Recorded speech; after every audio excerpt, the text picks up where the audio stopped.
Di awal cerita, kita diperlihatkan seorang pemuda bernama Xianlin yang sedang singgah di sebuah rumah makan. Tak lama kemudian, datang dua orang, seorang pria dan seorang wanita bernama Xiao Bai dan Xiao Lao, yang duduk di belakangnya. Diam-diam, keduanya terus melirik dua orang yang duduk di depan mereka dengan tatapan mencurigakan. Tak lama berselang, wanita bernama Caca menyadari sikap aneh kakaknya. Dari raut wajahnya, jelas terlihat bahwa sang kakak sedang menahan kegelisahan.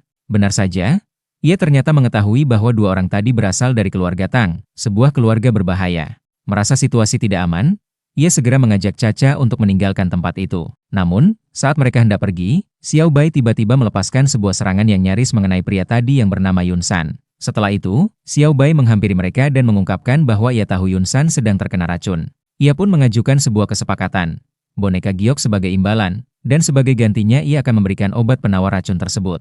Yun San menolak, dengan alasan bahwa ia tidak memiliki boneka giok yang dimaksud. Mendengar hal itu, Xiao Bai langsung melancarkan serangan.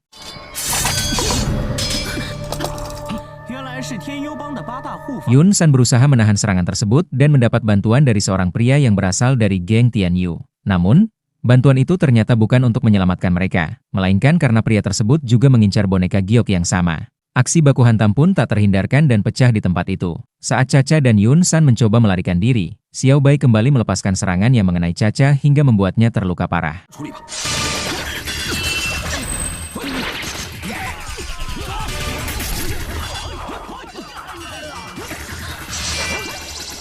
Ketika Caca hampir diserang kembali, Xianlin muncul tepat waktu dan menyelamatkannya.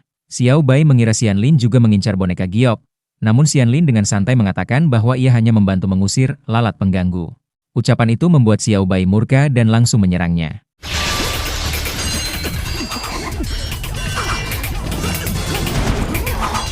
Di tengah pertarungan, Xianlin menyuruh Caca dan Yun San segera pergi dari tempat tersebut. Melihat mereka berdua melarikan diri, pria dari geng Tianyu memerintahkan anak buahnya untuk mengejar. Saat Yun San terdesak dan nyaris kehilangan nyawa, Xianlin kembali muncul. Ia mengambil alih pertarungan, mengalahkan para pengejar, dan berhasil mengusir mereka pergi.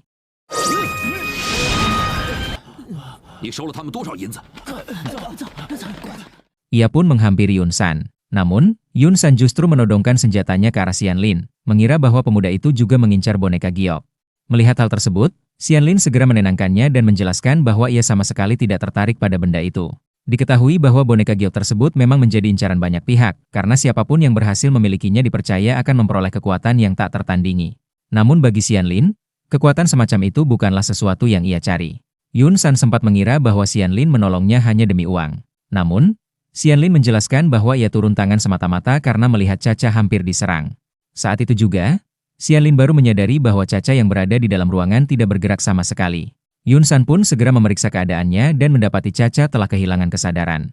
Melihat kondisi tersebut, Xianlin menawarkan diri untuk mengantar mereka menuju ibu kota.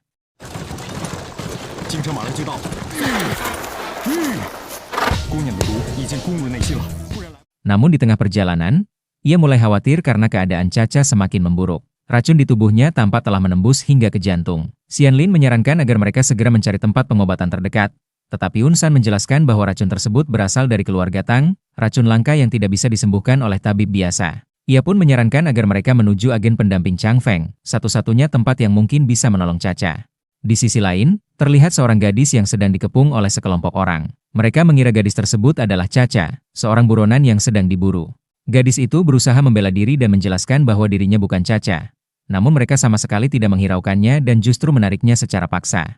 Saat situasi semakin genting, seorang pemuda bernama Cheng Tiei tiba-tiba muncul dan menyelamatkan gadis tersebut. Salah satu dari mereka mengancam Tiei karena telah menghalangi tugas penangkapan buronan, sambil memperlihatkan identitas mereka. Namun Tiei tampak tenang, ia ternyata sudah mengetahui siapa mereka sebenarnya. Tiei menegaskan bahwa ia hanya menyelamatkan seorang gadis yang tidak bersalah dari orang-orang kejam seperti mereka. Tindakan itu membuat mereka murka. Mereka pun memanggil atasan mereka. Tak lama kemudian, sang atasan datang dan mendengar laporan bahwa Tiei telah menghalangi penangkapan seorang gadis yang dicurigai sebagai buronan. Diketahui bahwa Tiei hanyalah seorang penambang batu, dan sang atasan ternyata mengenalnya.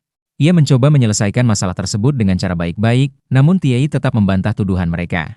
Mendengar itu, mereka langsung melancarkan serangan. Awalnya, Tiei masih mampu menghadapi mereka.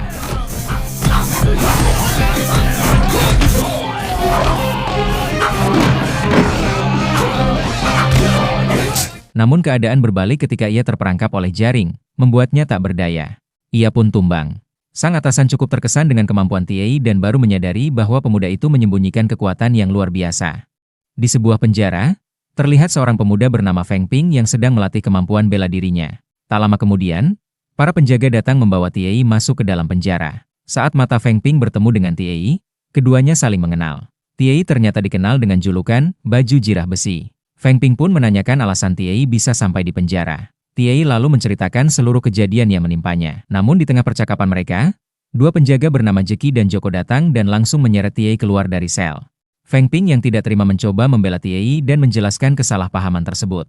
Namun para penjaga justru memarahinya, menyuruhnya diam, dan mengancam agar ia tidak ikut campur.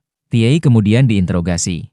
Mereka menanyakan alasan dirinya menyelamatkan wanita yang dicurigai sebagai caca. Tiei dengan tegas mengatakan bahwa ia hanya menolong seorang wanita yang tidak bersalah. Tak lama kemudian, seorang penjaga mulai menyiksanya dengan cambukan.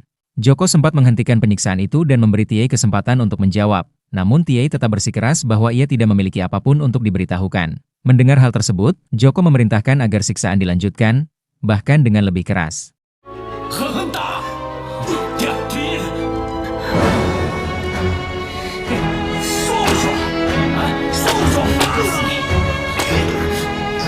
Sementara itu, Xianlin, Yunsan, dan Caca akhirnya tiba di sebuah rumah. Yunsan dan Caca diangkat menggunakan tandu dan dibawa masuk ke dalam rumah untuk mendapatkan pertolongan.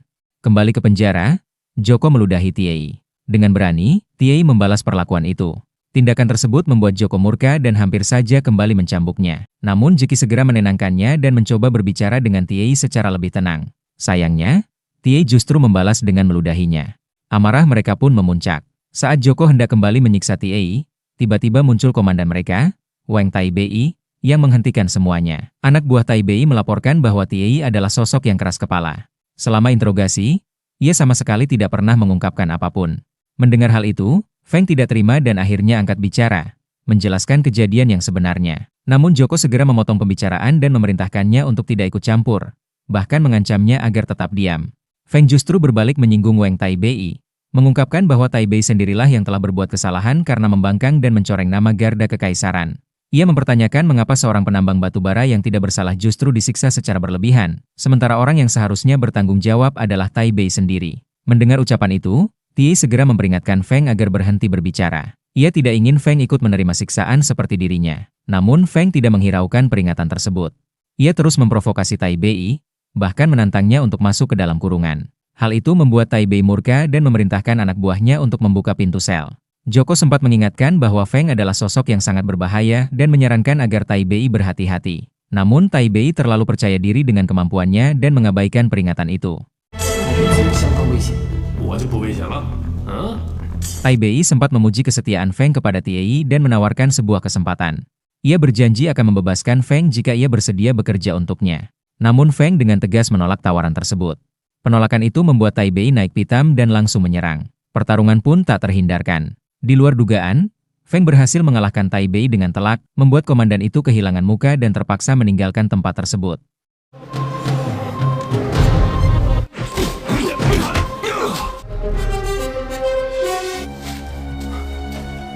Di sisi lain, Yunsan mengungkapkan bahwa ia sebenarnya memiliki 12 boneka giok. Namun pada boneka-boneka tersebut terukir tulisan Sanskerta yang tidak ia pahami. Ia pun menyerahkan boneka itu kepada Cayu untuk diteliti. Cayu memeriksa ukiran tersebut dengan memantulkan cahaya menggunakan cermin. Setelah itu, ia mencoba memahami maknanya dengan menelusuri berbagai kitab kuno. Karena terlalu lama meneliti, tubuhnya melemah dan ia hampir kehilangan kesadaran. Cayu menjelaskan bahwa ukiran tersebut hanya terdapat di bagian atas boneka, tepat pada bagian yang melambangkan kepala. Ia mengaku memahami maknanya, namun menemukan sesuatu yang janggal. Menurut ilmu pengobatan dan seni bela diri, manusia memiliki dua meridian utama, yaitu Ren dan Du, serta sebuah jalur pusat yang tidak kasat mata, sebuah titik spiritual yang berada di atas kepala. Titik ini hanya dapat diketahui oleh mereka yang mendalami seni bela diri atau pengobatan. Akan tetapi, dalam tulisan Sanskerta tersebut, tidak ada satupun penyebutan mengenai gua spiritual, sesuatu yang seharusnya menjadi bagian penting dari ajaran itu. Douzi menduga bahwa boneka giok tersebut hanyalah palsu. Namun Xiang segera mengingatkan bahwa boneka itu berasal dari Caca dan diserahkan langsung kepada Yunsan. Bagaimana mungkin benda sepenting itu adalah palsu? Mendengar percakapan tersebut, Xianlin mulai beranggapan bahwa Yunsan dan Caca sudah tidak memiliki harapan untuk selamat. Namun Cayu dengan tegas menyangkalnya. Ia menjelaskan bahwa keduanya masih bisa disembuhkan, tetapi hanya dengan bantuan seseorang yang menguasai seni ilahiin transportasi 9 yang, sebuah teknik langka yang hampir punah. Xianlin pun bertanya, dari mana mereka bisa menemukan ahli seni tersebut di zaman sekarang. Saat itulah mereka teringat pada Tiei. Pada momen itu pula terungkap bahwa Tiei adalah kakak kandung Cayu. Di sisi lain, seorang pria tua mendatangi seorang biksu dan menanyakan terjemahan tulisan Sansekerta yang terukir pada boneka giok. Namun sang biksu tidak segera menjawab pertanyaannya. Sikap itu membuat pria tua tersebut murka. Ia menekan tangan sang biksu dengan kekuatan besar hingga menimbulkan rasa sakit. Dengan nada penuh amarah, pria tua itu mempertanyakan mengapa kemampuannya tidak meningkat, bahkan justru mengalami kemunduran, padahal ia telah berlatih dengan sangat keras. Sang biksu pun menjelaskan bahwa kekuatannya memang sempat meningkat pesat, tetapi karena ia terus memaksakan diri hingga melampaui batas, seluruh keterampilannya justru perlahan menghilang. Pria tua itu kemudian berkesimpulan bahwa boneka giok tersebut pasti palsu. Namun sang biksu menegaskan sebaliknya, boneka itu asli, hanya saja tidak lengkap. Bagian yang dimiliki saat ini bahkan tidak mencapai seperempat dari keseluruhan. Untuk memperoleh kekuatan sejati, pria tua itu harus mendapatkan sisa boneka tersebut. Pria tua itu pun menanyakan keberadaan potongan lainnya, tetapi sang biksu mengaku tidak mengetahuinya. Mendengar jawaban itu, pria tua tersebut langsung menyerang hingga sang biksu terlempar. Dengan tatapan penuh ambisi, pria tua itu bersumpah bahwa jika ia berhasil mengumpulkan seluruh bagian boneka giok, ia akan menguasai dunia. Di sisi lain, Douzi yang sedang mencari keberadaan Tiei tiba-tiba dihampiri oleh seorang gadis bernama Xiusu. Douzi sempat kebingungan melihat gadis itu mendekatinya. Namun Xiusu kemudian mengingatkannya bahwa mereka pernah bertemu sebelumnya di agen pendamping Chang Feng saat mencari Kuosu. Setelah itu, Douzi pun akhirnya mengingatnya. Douzi lalu memberitahukan bahwa ia sedang mencari Tiei. Mendengar hal tersebut, Xiusu teringat pada seorang penambang batu bara yang sering ia lihat melintasi warung anggurnya. Orang itu tak lain adalah Tiei. Xiusu menjelaskan bahwa seharusnya saat ini Tiei sedang mengantarkan batu bara ke tempat lain. Ia pun mengajak Douzi menuju lokasi tersebut. Namun sesampainya di sana, mereka tidak menemukan Tiei. Ketika melihat seseorang yang sedang mendorong gerobak, mereka mengira orang itu adalah Tiei dan segera menghampirinya. Sayangnya, orang tersebut hanyalah orang asing. Tak lama kemudian, teman-teman Xiusu memanggil mereka dan menunjukkan sebuah gerobak batu bara yang terbalik, gerobak milik Tiei. Melihat hal itu, mereka langsung menyadari bahwa sesuatu telah terjadi pada Tiei. Douzi pun segera kembali dan melaporkan kejadian tersebut kepada Xiang, bahwa Tiei telah ditangkap oleh Jin Wei karena menyelamatkan seorang wanita. Mendengar laporan itu, Xiang tidak memiliki pilihan lain selain meminta bantuan kepada Pangeran Peng. Adegan berpindah ke tempat Tiei ditahan. Ia hampir saja disiksa menggunakan besi panas. Untungnya, Feng Ping segera menghentikan penyiksaan tersebut. Tindakan itu membuat Joko murka dan mendekatinya. Namun Feng dengan sigap mencekik Joko hingga membuat suasana menjadi panik. Jeki pun segera turun tangan dan mengancam Feng agar tidak bertindak gegabah.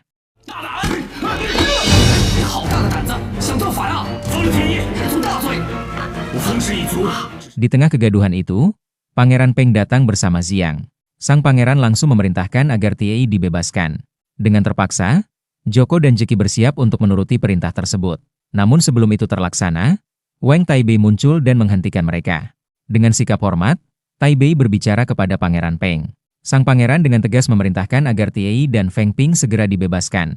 Awalnya Taibei enggan, tetapi karena itu adalah perintah langsung dari pangeran, ia tidak memiliki pilihan selain menaatinya.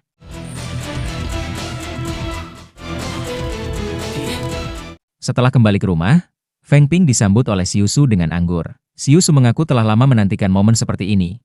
Melihat Feng Ping bebas dari penjara dan bisa minum anggur bersamanya. Ia kemudian bercerita bahwa Tiei juga sempat ditahan. Namun Feng Ping tersenyum dan memberitahukan bahwa Tiei telah dibebaskan bersamanya. Mendengar kabar itu, Xiusu merasa sangat bahagia. Ia pun berencana untuk merayakannya dengan mengunjungi Tiei dan minum anggur bersama-sama. Saat Xiusu hendak pergi, Feng Ping menghentikannya dan menjelaskan bahwa kondisi Tiei masih terluka parah, terlebih malam telah larut. Mendengar hal tersebut, Xiusu pun mengurungkan niatnya dan memilih untuk tidak berangkat. Di sisi lain, Cayu tak kuasa menyembunyikan kesedihannya saat melihat kondisi kakaknya yang terluka begitu serius. Tak lama kemudian, seorang pria datang membawa kabar buruk. Kondisi Caca semakin memburuk dari waktu ke waktu. Padahal, mereka sangat membutuhkan Tiei untuk menyelamatkannya. Namun melihat keadaan Tiei yang juga tak kalah parah, semua orang diliputi kebingungan dan kecemasan. Cayu merasa benar-benar buntu. Mencari solusi lain berarti membutuhkan waktu, sementara mereka sama sekali tidak memiliki waktu tersisa. Dalam situasi genting itu, Xianlin mengusulkan langkah berisiko, pergi langsung ke keluarga Tang untuk mencari penawar racun. Ia bahkan menawarkan diri untuk melakukannya sendiri. Setelah mempertimbangkan dengan berat, Xiang akhirnya mempercayakan tugas berbahaya tersebut kepada Xianlin, dan Douzi pun memutuskan untuk ikut bersamanya. Ketika Tiei mengetahui bahwa Caca dan Yun San sama-sama terluka, mereka menjelaskan keadaan sebenarnya kepadanya. Yun San masih memiliki cukup waktu untuk diselamatkan, namun kondisi Caca jauh lebih kritis dan harus segera ditangani tanpa penundaan. Keesokan harinya, meski tubuhnya masih lemah dan penuh luka, Tiei tetap memaksakan diri untuk mengobati Caca dengan sisa energi yang ia miliki. Melihat kakaknya semakin melemah, Cayu berulang kali memohon agar Tiei menghentikan pengobatan tersebut.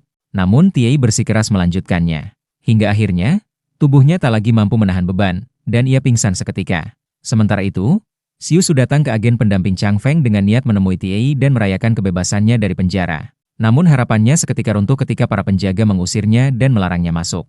Film pun berhenti sampai di sini untuk sementara, meninggalkan ketegangan dan tanda tanya akan nasib mereka semua.